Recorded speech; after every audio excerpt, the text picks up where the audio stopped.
TREM2 and atherosclerosis here. So, So this audience here probably doesn't really need much of an introduction to the pathogenesis of atherosclerosis here, but this slide is really just to briefly emphasize again or remind you that macrophages are really central to the pathogenesis of atherosclerosis, which is, of course, a progressive lipid-driven but also chronic inflammatory disease. And these macrophages are essential on the one hand in really the uptake of the subendothelially retained lipoprotein particles, so foam cell formation, which are really the hallmark cells of atherosclerosis, but they also critically contribute to the formation of a necrotic core, eventually resulting in plaque destabilization and plaque rupture. And the role of macrophages probably really is very dependent or changes with disease progression. So at the beginning, macrophages are probably rather atheroprotective, I would say, by promoting, for example, the clearance of these modified lipids and lipid efflux. They are also important in efferocytosis, so really clearing the cellular debris that arise in the plaque, and the production of pro-resolving mediators. So this really promotes the resolution of inflammation and also promotes a more stable plaque phenotype. However, as the disease progresses, many of these mechanisms actually become dysfunctional, resulting in lipid overload and increased cell death of these foam cells. And at the same time, we also have impaired efferocytosis during advanced disease. So in a way, we really start having a vicious cycle of increased cell death and failure to clear these cells. And this eventually results in a non-resolving chronic inflammation, necrotic core formation, and the net result is really plaque vulnerability, and in some cases, eventually plaque rupture and the clinical complications associated with atherosclerosis. So we know now, the latest since the advent of single-cell RNA sequencing, that the macrophages are really a highly heterogeneous cell population in atherosclerosis, and we find this across different species. As you can appreciate here, for example, from this cross-species single-cell RNA sequencing analysis looking at macrophage populations in atherosclerotic plaques of both humans and mice. So we find different subsets, including more resident macrophages, but also monocyte-derived inflammatory macrophages, and a subset of foamy macrophages that are characterized by high expression of TREM2 and several associated genes, such as GPNMB, for example. And as I mentioned, these cells were later really found to correspond to foam cells, so the hallmark cells of atherosclerosis. And interestingly, when we look at other single-cell RNA sequencing data sets from other studies, we find that these TREM2 high macrophages are actually quite conserved across different chronic inflammatory diseases. And many of these diseases actually also have a strong lipid component to their pathogenesis, such as, for example, obesity, metabolic associated steatotic liver disease, but also Alzheimer's disease. And in all these different conditions, these TREM2 high macrophages are characterized by a gene expression signature associated with increased lipid metabolism, increased lysosomal function, and tissue remodeling, while at the same time showing a downregulation of pro-inflammatory pathways. And in many of these conditions, including non-alcoholic fatty liver disease, these cells were actually found to be protective. But in atherosclerosis, their function was until recently poorly understood. But before we get started, just to briefly tell you what is TREM2 and what does it even do. So TREM2 is expressed on myeloid cells, particularly macrophages, where it really seems to regulate many different key functions of macrophages, such as, for example, downregulating inflammation while promoting phagocytosis and survival. And in terms of ligands that it binds, it's a receptor. It seems to bind also many different ligands, and many of these are actually implicated in the pathogenesis of atherosclerosis, such as, for example, lipoproteins, and also these danger-associated molecular patterns that arise in the context of chronic inflammation, including in atherosclerotic plaques. So this really raises the possibility that TREM2 could also be a key modulator of atherogenesis. So this is what we went on to study further in the current paper.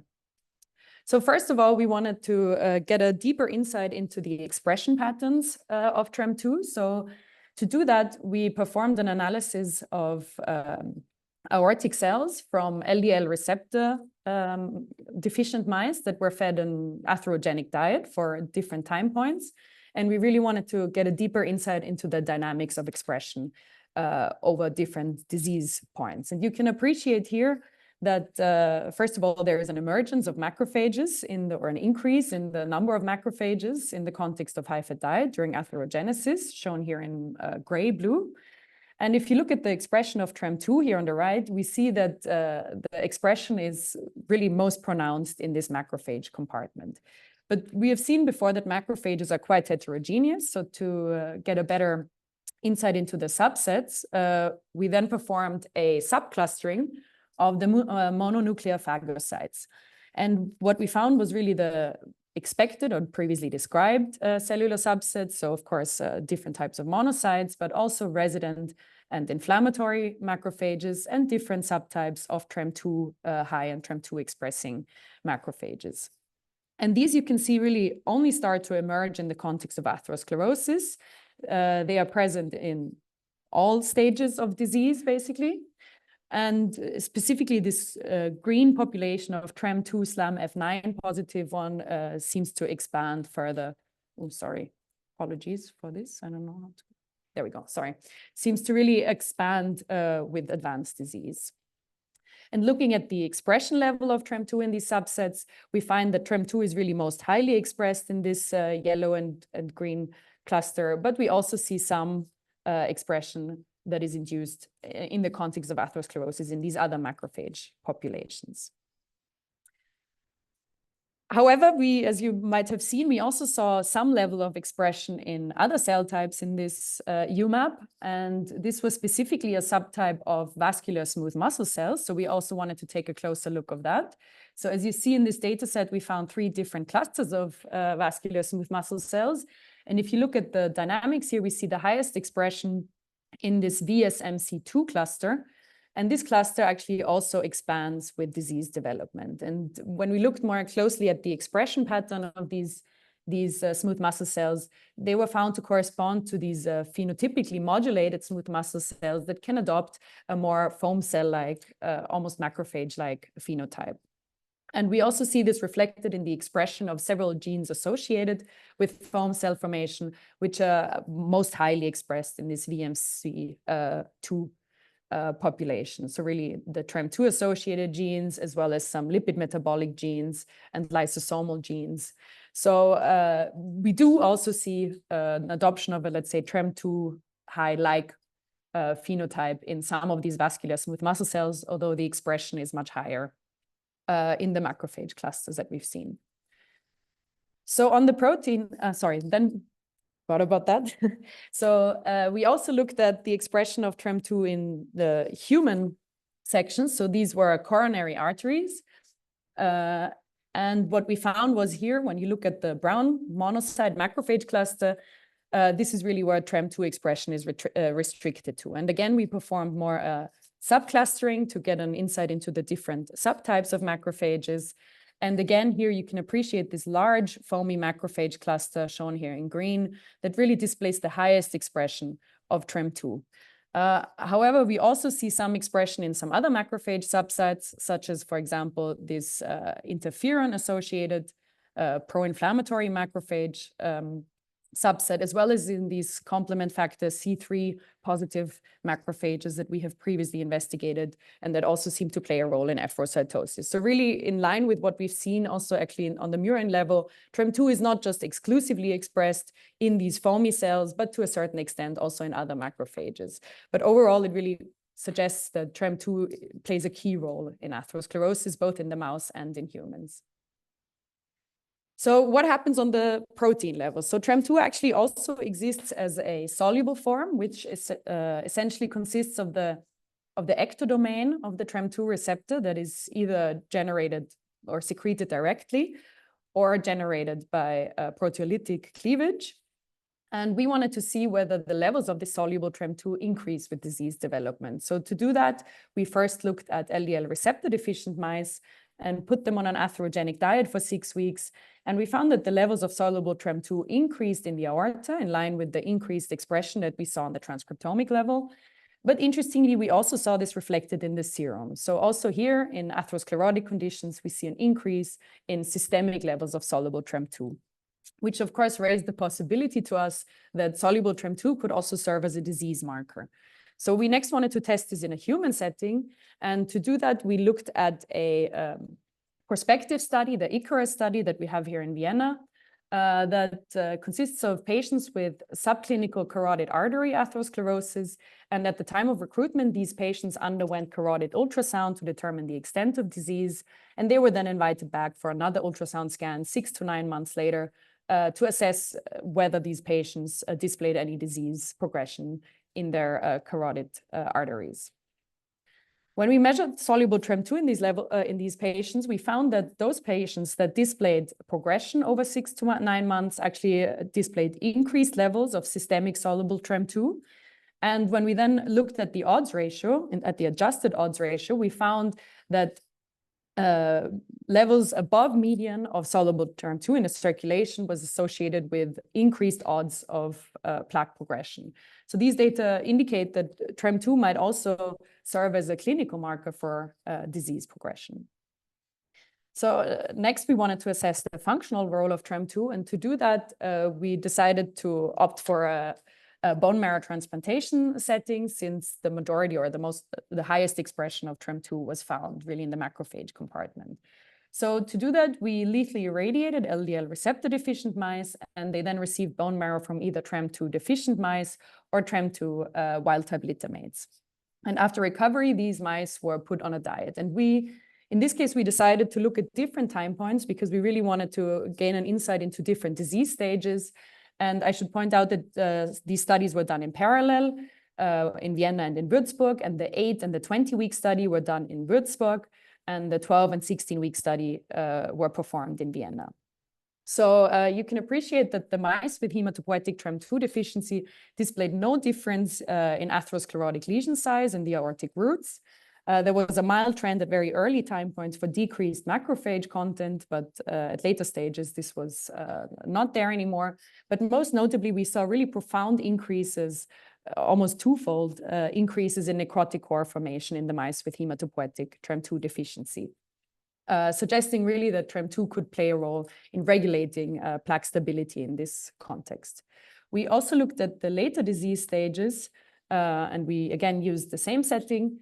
And in this case, as before, we saw no difference in lesion size, but in this case, we also saw no difference in necrotic core area, suggesting that the effect of TREM2 is really rather restricted to more early disease stages before perhaps a kind of plateau phase is reached in disease development. Since we also saw some expression of TREM2 in non-hematopoietic tissues, we also performed these studies in a double knockout setting. So these were done in Würzburg, these studies. And you can see that in the context of global TREM2 deficiency on an LDL receptor deficient background, again, we saw no difference in aortic root cross section lesion size, although there was a trend for on-fast lesion size.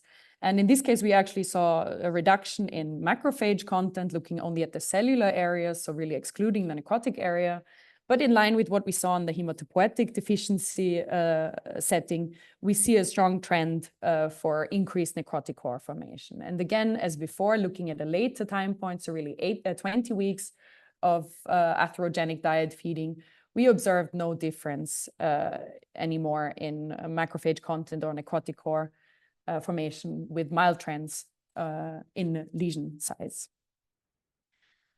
To further confirm our study, we wanted to test this in a more therapeutic setting, let's say. So we used a TREM2 agonist that's called 4D9 that basically works by stabilizing TREM2 on the surface and therefore increasing TREM2 activation on macrophages or on the cells that express it. And we performed, first of all, a study using a high. And again, this study was performed in Würzburg. We first administered a high dose of this antibody to the mice and gave them diet for 10 weeks. And really, in line with our previous data, again, we saw no difference in lesion area. But in this case, we see the opposite effect of deficiency. We really see that the necrotic core area is decreased is decreased in these mice, which again really supports a protective function for TREM2 in regulating plaque stability. We also tried the same with the lower dose of the antibody, and again we see a very similar picture with a trend for a decrease in necrotic core formation in these mice.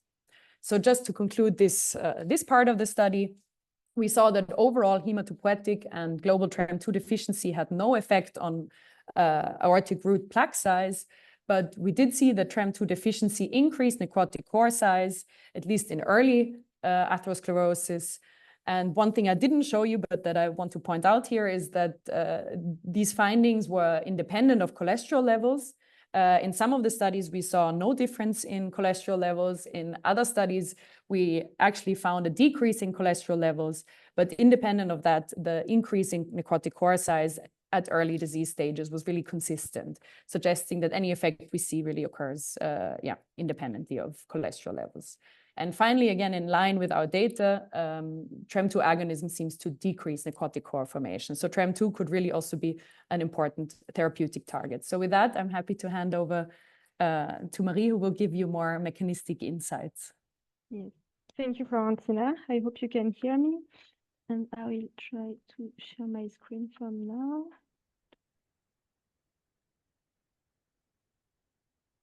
Can you see properly my screen? I think Yes. it's fine like that. All good. Okay, great. Yes, so I will continue regarding to giving you a more mechanistic part. And first of all, we wanted to get a more general idea of in the in vivo what would be the role of TREM2 on the foamy macrophages. And for that, we performed single nuclei sequencing on TREM2 wild type or knockout mice with LDLR knockout background, and fed them with a 10 weeks high fat diet, and then harvested the aorta.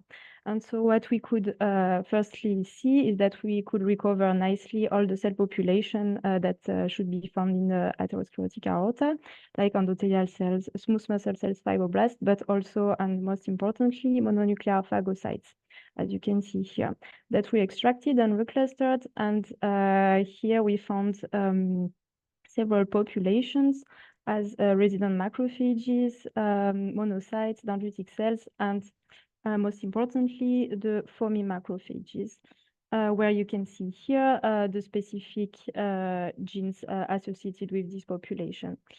And first of all, what we wanted to see is the differential gene expression of those macrophages between the group of TREM2 wild type and knockout mice.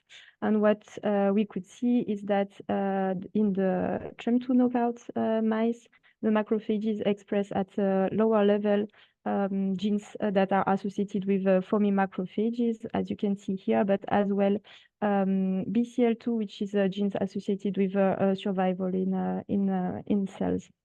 And to get a bit a stronger, more efficient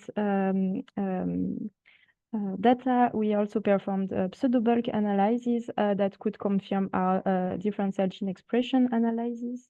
As you can see here, that's confirmed that in TREM2 knockout mice, the foamy macrophages express at lower level genes related to foam cells, as well as BCL2, which is related to survival. So then we switched to really a more in vitro part. And first of all, we wanted to assess what could drive the TREM2 expression and genes associated with TREM2 expression. And for that, we treated macrophages with OXLDL, different dose of OXLDL, and we could nicely see that it increases TREM2 expression in macrophages, as well as genes associated with lipid metabolism and TREM2 signature. Then we wanted to assess the foam cell formation and whether TREM2 could be involved in foam cell formation. So for that, we checked in TREM2 wild type and knockout macrophages. So here it was bone marrow derived macrophages. Expression of genes related to lipid uptake as CD36, MSR1, or LR1. And we could see that TREM2 knockout is decreasing the expression of lipid uptake genes in both normal condition, but also when we submit macrophages to OXLDL.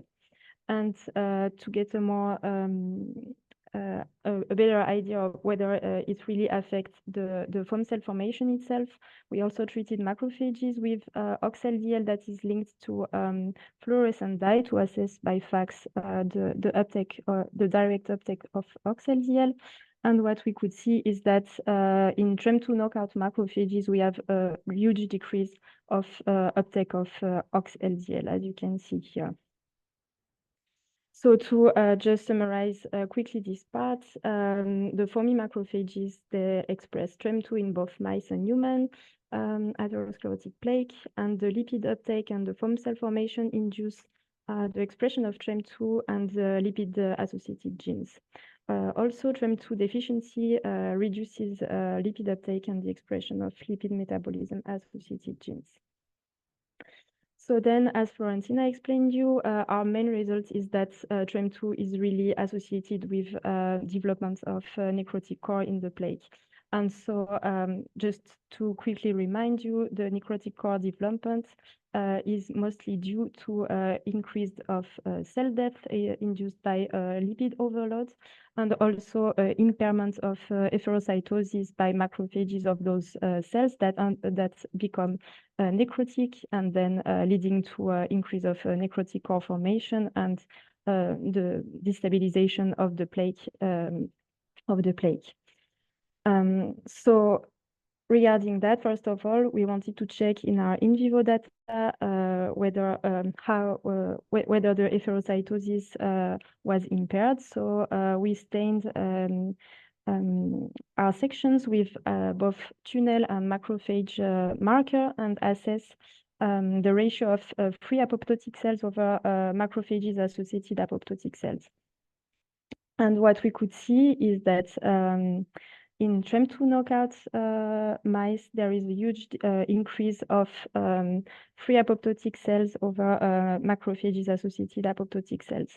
That could be due to two things. Either we have just an increase of dead cells, so reduce of survival of the macrophages, or the efferocytosis is impaired.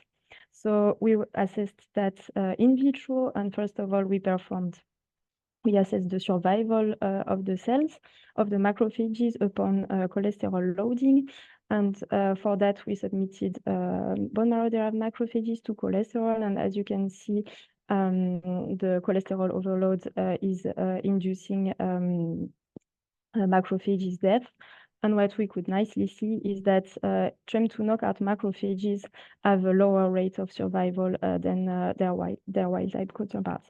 And on the other way around, when we treated the macrophages with the TREM2 agonist antibody 49, we could see increase of survival of the macrophages, which is in line with our in vivo data.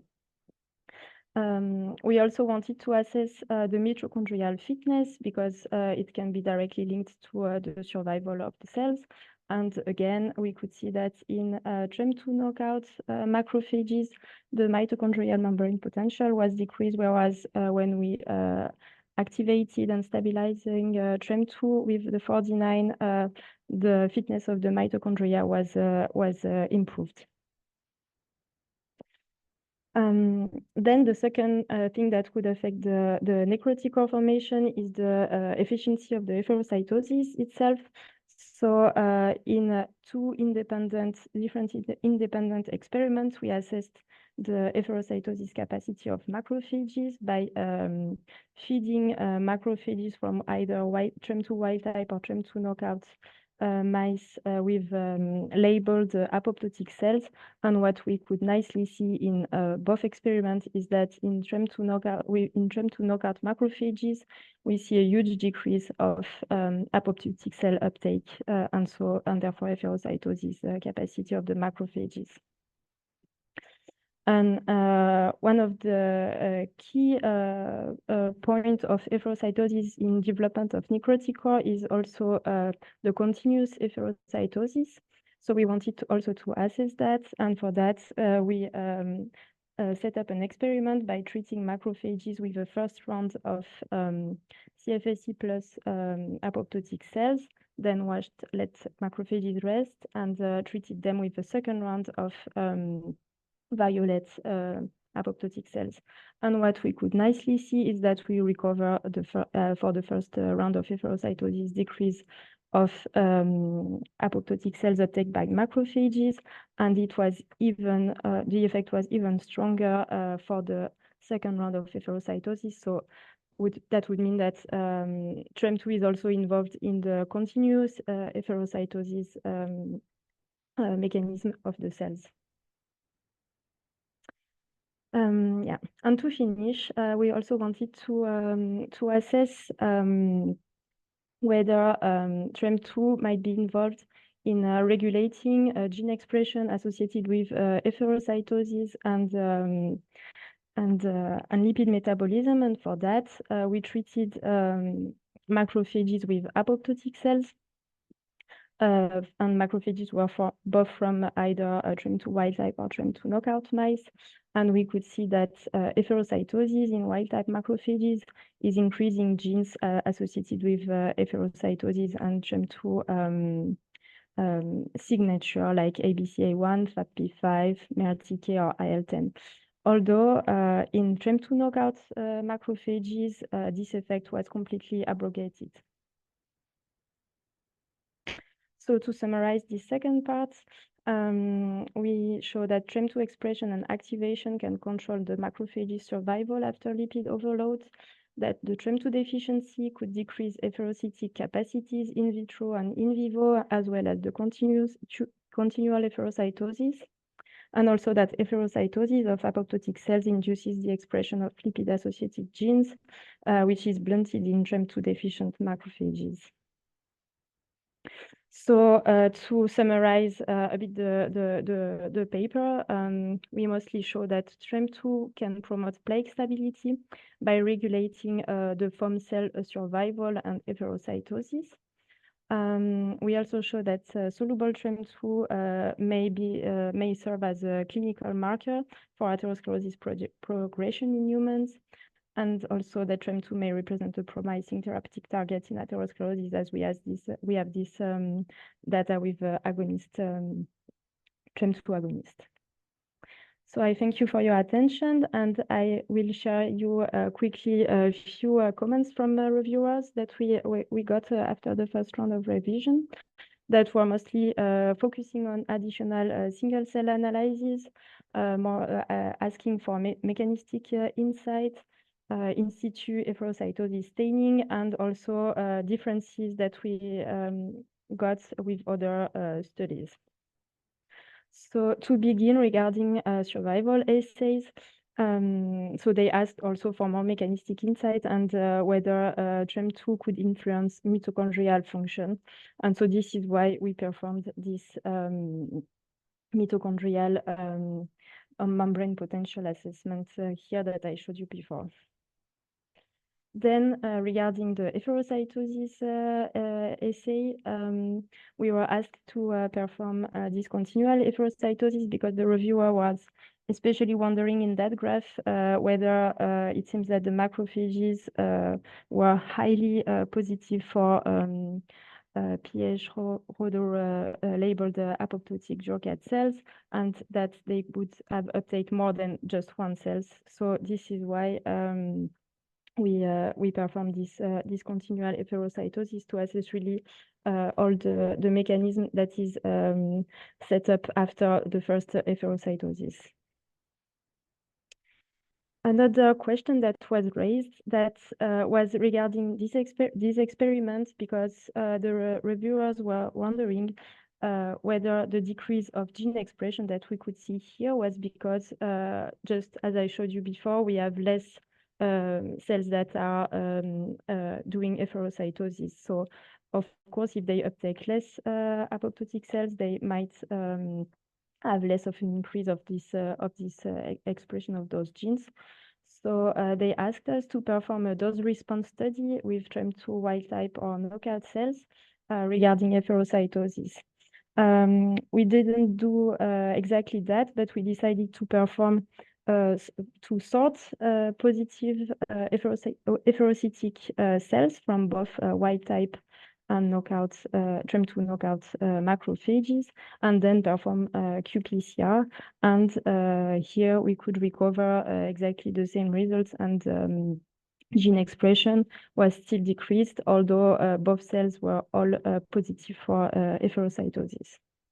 So it was really regulated by TREM2 itself, and not just because of a decrease of efferocytic capacities. One of the other questions that was raised was that we could do trajectory analysis on the single cell data that was shown in the first figures, because we had several time points, and so it would be nice to see this continuum as a trajectory analysis. So what we responding to the reviewers were that the time points were really far away from each other, and we could and so it would not recover the full continuum, so it was not really possible to do that. Also, the ontology of some macrophages in the plaque is still not known, so that could lead to artificial results if we would perform trajectory analysis with those macrophages. So instead of that, we decided just to perform few analyses on what is already known, as known as LY6 high monocytes, for me intermediate macrophages, and TREM2 GPNMB macrophages. And applying pseudo-time, we could see the nice continuum. We could also see that over the pseudo-time, we have the continuum of a gene expression related to monocytes, and then becoming macrophages and foamy macrophages with TREM2 and SPP1 here, for example. And here we just checked for the expression of monocyte-associated genes on the pseudo-time, as well as for me, TREM2 associated genes on pseudo-time here. But we decided not to publish that because it was not adding much information to the paper. And yeah, to finish, we were asked to identify and discuss the potential differences between our study and a paper that was published in Nature Cardiovascular Research a few months ago by J.C. Williams' team. And basically here they did they focused on the same study, but they used TREM2 conditional knockouts of macrophages, and they could see that they have a reduction on plaque size in both aortic arch and in the plaque area in the aortic sinus, as you can see here. And they were having higher number of tunnel positive, so dead cells in their plaque. And so they were claiming that TREM2 promotes plaque formation in atherosclerosis and survival of macrophages.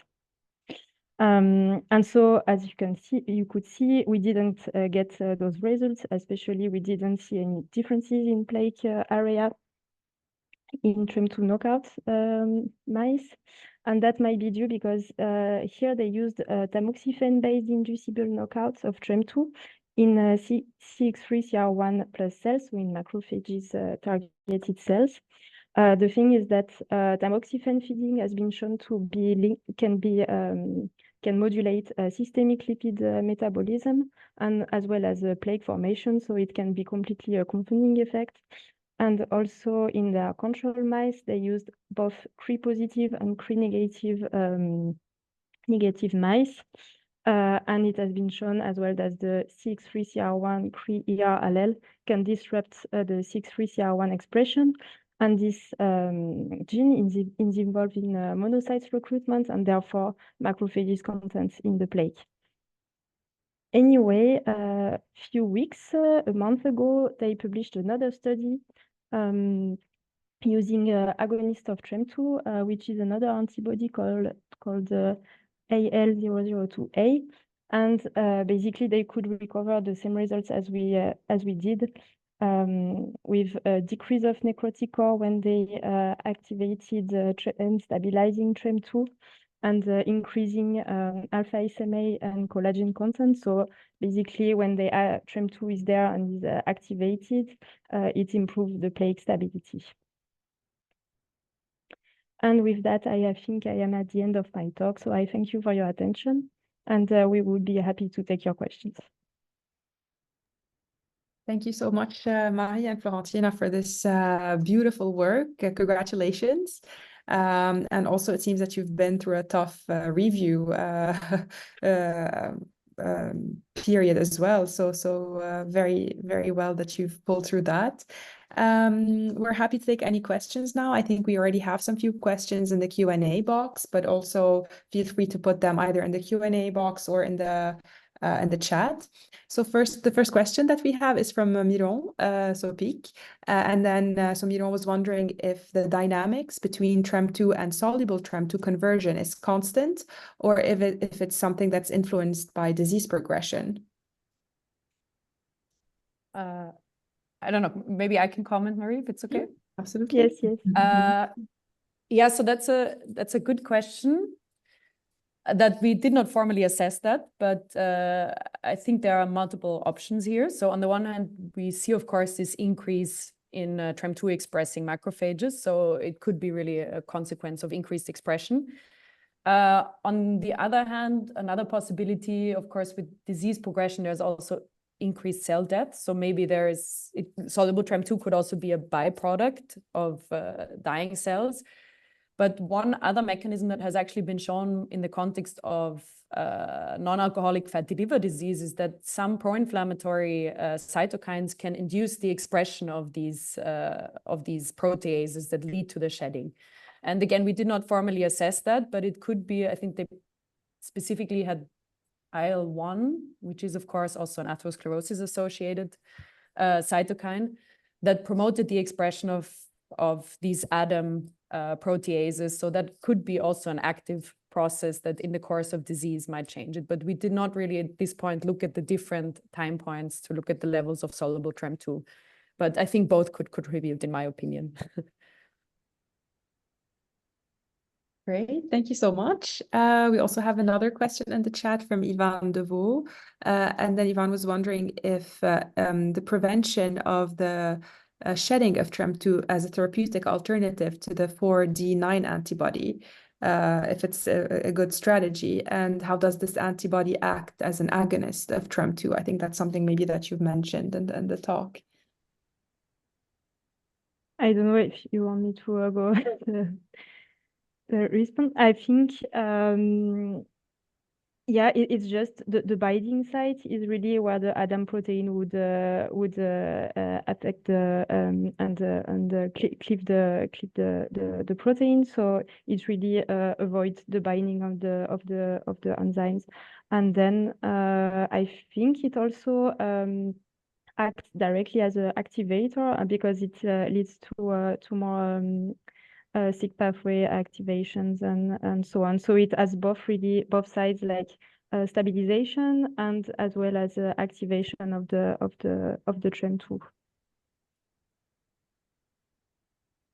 Yeah, and I think from a functional point of view, it's a bit tricky because soluble TREM2 is not very well understood. It was initially proposed to be an inhibitor to act as a decoy receptor for membrane-bound TREM2. So it could essentially work as an inhibitor. But on the other hand, they did quite a lot of in vitro studies and by now also some in vivo studies where they actually found that instead soluble TREM2 seems to really phenocopy the same effects as membrane-bound TREM2. So it's a bit hard to predict what could be mediating the effect, I would say, based on how this antibody works. But yeah, we think it's very interesting. Yes. Thank you for that. So we have also another question from Yahya Sohrabi. He's saying that the data is very interesting. Thanking you for that. And also he was wondering if you saw any correlation between TREM2 and TGFB and matrix metalloproteases and the stability of plaques, if you had checked that side of things. I don't know for you, Florentina. I think we didn't really check those genes on our side. I don't know if you did or not. I think in this context, at least we didn't check it in this context. What I can just comment on our previous work, we find that these TREM2 high macrophages also highly express express MMP12. And of course, that could also be very important in atherosclerosis. So I think this is probably something that warrants further investigation. That's very, very interesting. While we were waiting maybe for some other questions, I was wondering if, for example, if we want to really translate this to humans, and then we're thinking of a systemic inhibition, let's say of TREM2, do you envision having other, this strategy having other effects on other organs, or do you see it only focused on where the macrophages are in the athero plaque? How do you see TREM2 inhibition in the context of a whole, in the human beings, let's say? Sorry, do you want to start, Marie, or should I? You can start if you want. So I think one thing that makes TREM2 such an attractive therapeutic target is that it's really almost exclusively expressed in disease settings. And I showed a few of the diseases where it was shown. So for example, steatotic liver disease, Alzheimer's disease. And in almost all the cases where the function has been elucidated, these TREM2 high macrophages seem to be protective. So it would in a way be nice to really have a therapeutic target that could really only specifically act in a disease setting. On the other hand, there is one exception, which is quite a significant exception, and that is in the context of cancer, because TREM2 is also expressed on tumor-associated macrophages, and in this case, it actually seems to be detrimental. So I think the therapeutic translation would, in the end, still either need really careful patient selection, to make sure that the patient doesn't also have cancer or precancerous conditions, or to really find a more targeted approach to, for example, bring it specifically to the plaques or the livers or the brain in the context of Alzheimer's disease.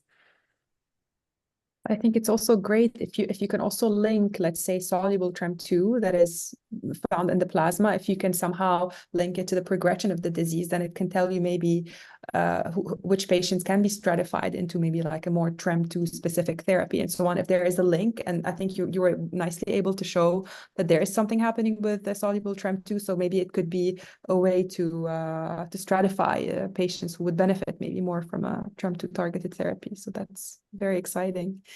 Any other questions? Fernando, maybe?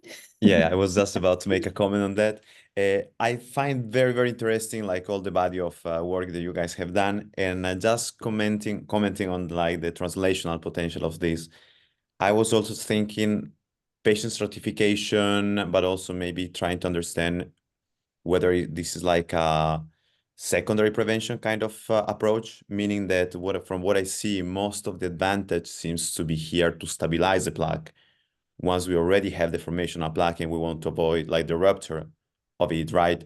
So I was wondering whether you guys have considered doing anything into a setting in which you can target that late stage of the pathology only, or you think you could like exploit the knowledge around TREM2 to do something more towards prevention in early stages? Is there a way around it, or do we need to just focus on the late stages of disease? Confusing thought, probably.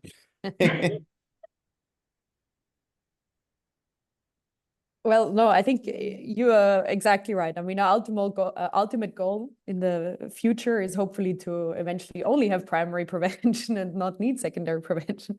No, but of course, stability is something that plays a bigger role in a later disease stage. So yeah, it's hard to say, but I think, yeah, as you say, it's a very interesting thought, and yeah, I think it probably has more of a role in later disease stages, but probably still prior to this first event, right? So before the plaque rupture can even occur.